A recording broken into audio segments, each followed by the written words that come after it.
আমি খুব অন্যায় করেছি, খুব ভুল করেছি, খুব ভুল করেছি। হিজড়েতে করে হজে নিয়ে যাবার নাম করে টাকা নিয়েছিল 15 লক্ষ টাকা।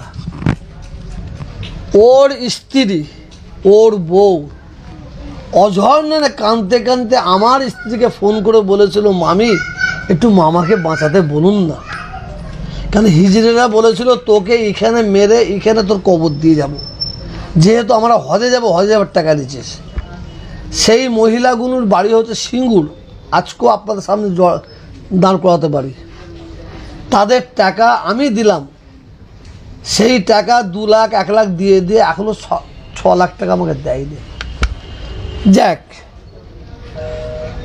ও এক জায়গায় বলেছে আয়েব নুকোতে হয়, মানে ও এত বড় বড় চিটিংবাজ, ওর দ্বারা সমাজ নষ্ট হবে।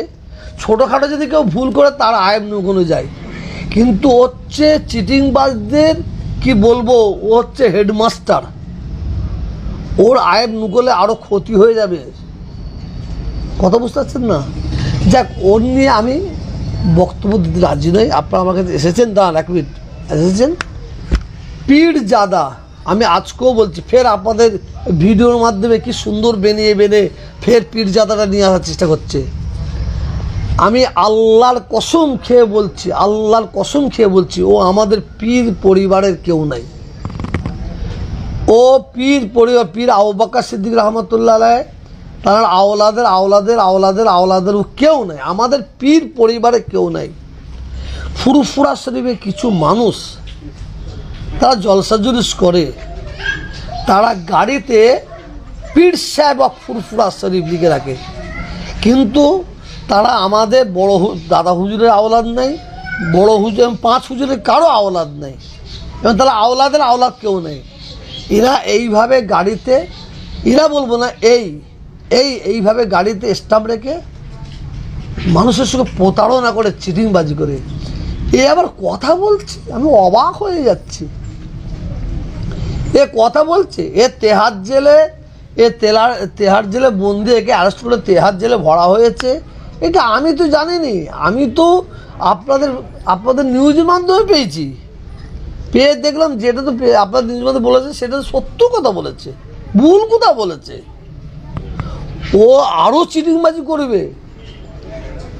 আপনি ও যে বক্তব্যগুলো রেখেছে আজকে, ওই বক্তব্যগুলো ও রাখলো, আর মানুষ ওকে কীরকম জানে, ও কতটা ভালো, ও কমান্ডগুলো পড়লে আপনারা বুঝতে পারবেন।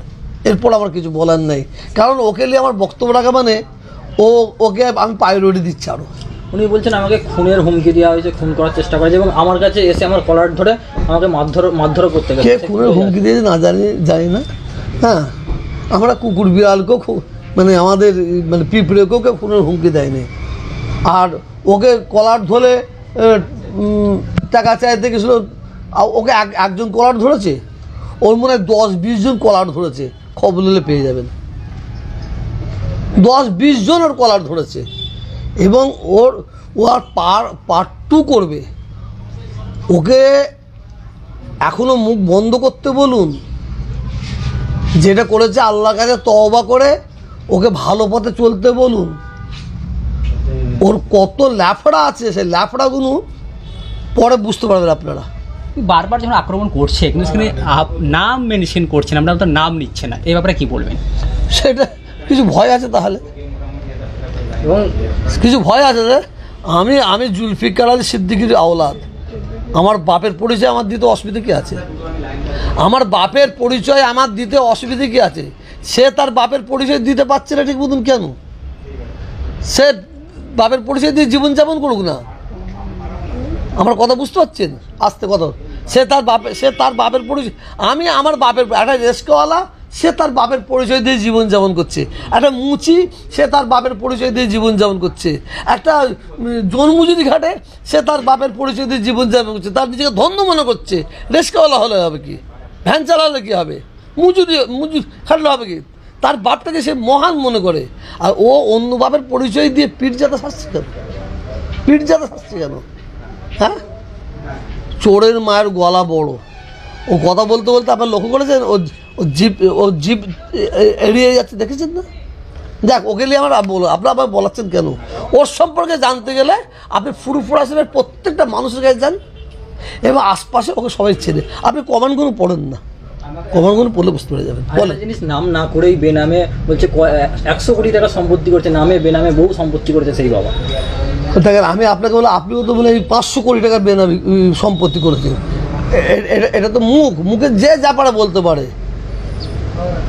আমি এমন একটা ঘরে জন্ম নিয়েছি নাই ওর মতো চিটিংবাজি করে ধোঁকাবাজি করে আমি আমার ছেলের মুখে, বইয়ের মুখে, বাচ্চাদের মুখে, এতিমদের মুখে আমি রুজি দিই, চিটিংবাজি করে নাই, এটা বলতে পারি। তিনি বলছেন যে আপনার যে রাজত্ব ছিল সেই রাজত্বটা হারিয়ে যাচ্ছে বলে আজকে আমরা প্রচার করছি। রাজত্ব মানে আপনি একাধিত্ব যে ফুরফুরায় দখল করেছিলেন, আপনার কথা দিয়ে অনেকে চলতো, ওটা বাজে ওটার কথা। বিরুদ্ধে প্রতিবাদ আমার রাজত্ব নাই, যা রাজত্ব সব আল্লাহ রসুলের।